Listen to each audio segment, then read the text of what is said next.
আমি অঙ্কিতা। আজ আমি তোমাদের এমন এক প্রোডাক্টের সাথে পরিচয় করাবো যেটা প্রত্যেকটি বাড়িতেই কিন্তু থাকা ভীষণ দরকার। স্পেশালি যারা ব্যাচেলার, হোস্টেলার, মেসি বা পিজিতে একা থাকো বা একা রান্না করে খেতে হয়, তাদের জন্য কিন্তু এই প্রোডাক্টটা ভীষণই হেল্পফুল।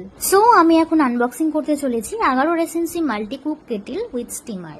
আর এই প্রোডাক্টটা ইউজ করে কিন্তু তোমরা চটজলদি অনেক কিছু রেসিপি বাড়িতে বানিয়ে ফেলতে পারবে। এবং যারা ঘুরতে ভীষণ ভালোবাসো এবং বাইরের খাবার দাবার খেতে খুব একটা পছন্দ করো না, তারা কিন্তু অনায়াসে এই কেটেলটা ক্যারি করতে পারবে এবং ইজিলি 2 থেকে 3 জনের জন্য কিন্তু খাবার এর মধ্যে বানিয়ে ফেলতে পারবে। চলো বক্সটা ওপেন করে দেখা যাক এর মধ্যে কি কি দিয়েছে। দেখো, ফার্স্টেই দিয়েছে একটা ম্যানুয়াল।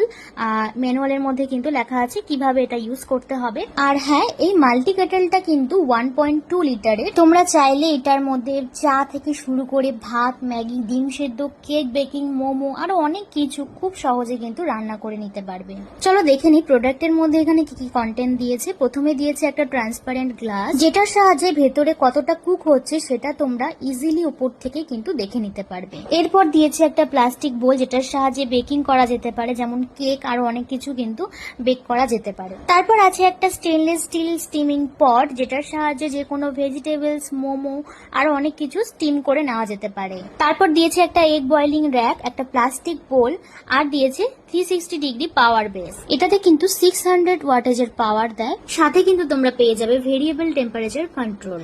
আর এটার বেসটা কিন্তু প্লাস্টিক আর ভেতরে কিন্তু পুরোটাই স্টেনলেস স্টিল। এই কেটেলটার ভেতরে স্টেনলেস স্টিল বসানোর জন্য যেমন রান্না করতে খুব সুবিধা হয়, তেমনি এটা কিন্তু ক্লিন করতেও খুব ইজি। 360 ডিগ্রি পাওয়ার বেস হওয়ার জন্য তোমরা যে কোনো জায়গায় এই কেটেলটি ঘোরাতে পারবে, কোনো রকম ভাবে বেস বা তার নাড়াতে হবে না। কেটেলটার সাথে একটা হ্যান্ডেল আছে, যেটা ধরে কিন্তু তোমরা খুব ইজিলি রান্না করে নিতে পারবে।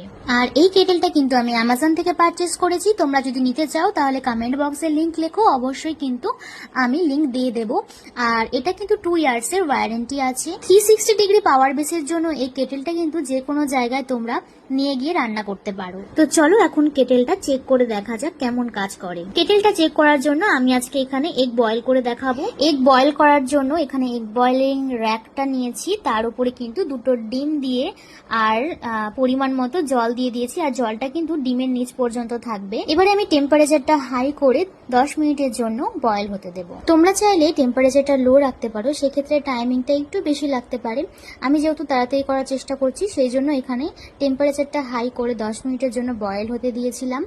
আর 10 মিনিট পর দেখো ডিমগুলো কিন্তু একটাও ভাঙেনি, খুব সুন্দর বয়েল হয়েছে। আমি একটা খোসা ছাড়িয়েও তোমাদের দেখাচ্ছি। তো আমি এখানে ডিমগুলোর খোসা ছাড়িয়ে নিব। আর ডিমগুলো খুব সুন্দর বয়েল হয়েছে, তার জন্য খোসা ছাড়াতেও কিন্তু কোনো প্রবলেম হয়নি। দেখতেই পাচ্ছ খুব সুন্দরভাবে ডিমের খোসাগুলো ছাড়িয়ে নিয়েছি। এবারে একটা ডিম কেটে তোমাদের দেখাচ্ছি, দেখো কতটা পারফেক্ট বয়েল হয়েছে।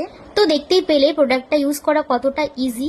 তোমরা চাইলে এই প্রোডাক্টটা পারচেস করতে পারো। আমার তো এই প্রোডাক্টটা ইউজ করে দারুণ লেগেছে। এরপর আরো রেসিপি ট্রাই করব।